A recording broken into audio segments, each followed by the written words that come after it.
Shu bizda navbatdagi masala ikkinchi variantni 41-savoli. X mol natriy xlor saqlagan 500 ml eritmaga 300 ml demak kumush nitrat eritmasi qo'shilganda xlor va nitrat ionlari soni teng bo'lgan eritma 1 olindi. Olingan eritma 1 ga 0,5 molarli kaliy permanganatning sulfat kislota aralashgan suvli eritmasidan 200 ml qo'shilganda 2 litr xlor gazi ajralib chiqdi va eritma 2 olindi. Barcha eritmalarning va hosil bo'lgan eritmaning zichligi 1 ga teng. X ning qiymatini aniqlang. Birinchi shartimiz, ikkinchi shartimiz Y ning qiymatini aniqlang. Uchinchi shartimiz eritma 2 ning massasini aniqlang. To'rtinchi shartimiz eritma 1 va eritma 2 larning massa farqini aniqlang deyilgan. Demak, X mol natriy xlorid bo'lgan 500 molarli 500 ml 300 ml 1 molarli kumush nitrat bilan aralashtirilgan. Demak, 1000 millilitrda 1 mol modda erigan 1 molarli deganimiz. Shundan 300 millilitr bor. 0,3 mol demak kumush nitrat natriy xlor bilan reaksiyaga kirishgan.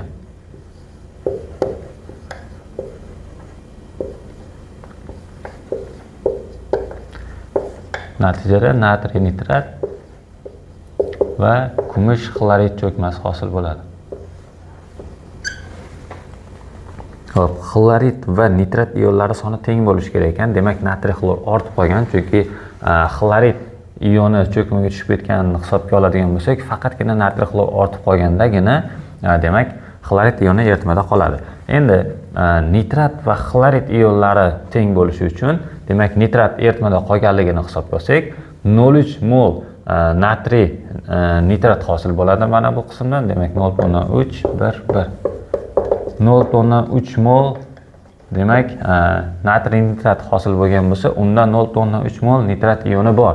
Demak, ortib qolgan natriy xlor miqdori ham, bu hozir reaksiyaga kirishgan qismi ham 0,3 mol, reaksiyadan ortib qolgani ham 0,3 mol. Demak, mana bu X qiymatimizni birinchi shartimiz bajarildi. Demak, 0,3 qo'shamiz 0,3 barobar 0,6 mol natriy xlorid bo'lgan. Dastlab, demak, ortib qolgan qismi bizda 0,3 mol ekan. Hop, ikkinchi shartimiz Y ning qiymatini, ya'ni ajralib chiqqan gaz hajmini topishimiz kerak ekan. Bu uchun ikkinchi shartni bajarish uchun kaliy permanganatni natriy xlor va sulfat kislota bilan ta'sirlashuvi. Natijada xlor gazi ajralib chiqadi. Hop, natriy sulfat, kaliy sulfat, marganez sulfat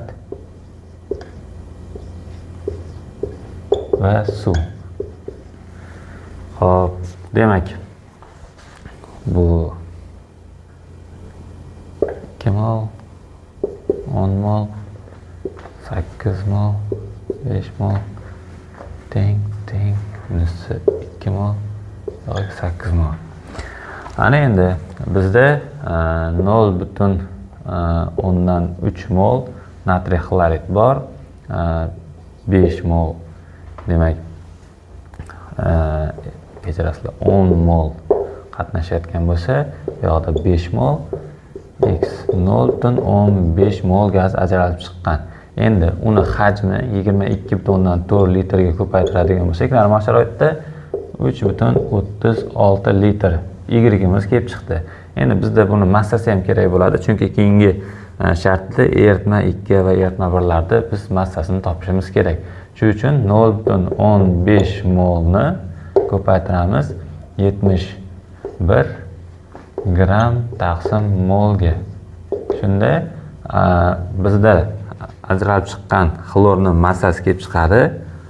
Hop, 10,65 gram. Mana bu mollar qisqarib ketishi hisobiga 10,65 gram xlor chiqib ketgan. Mana bu qismdagi demak 143,5 gramni hisobga olsak, hop 43,5 5 gram demak kumush xlorid cho'kmaga tushgan.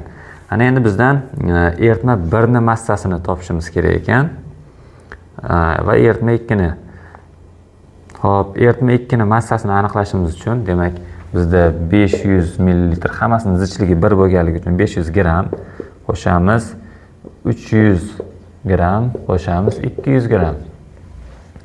Jami 1000 gram massa bor edi, lekin 1000 gramdan bizda hop 43.05, ya'ni 105 gram cho'kmaga tushib ketgan va 10.65 gram gaz bo'lib chiqib ketgan.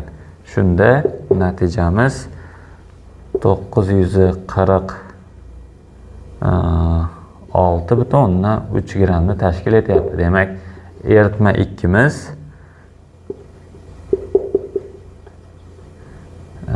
2 ni massasi 946.3 gram. Eritma 1 va eritma 2 ning massa farqi deyilgan.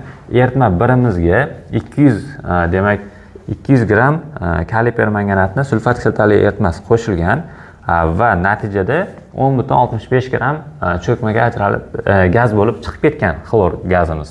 Demak, 200 dan minus 10.65 ni ayirib tashlasak 189.35 gram massa farqi kelib chiqyapti.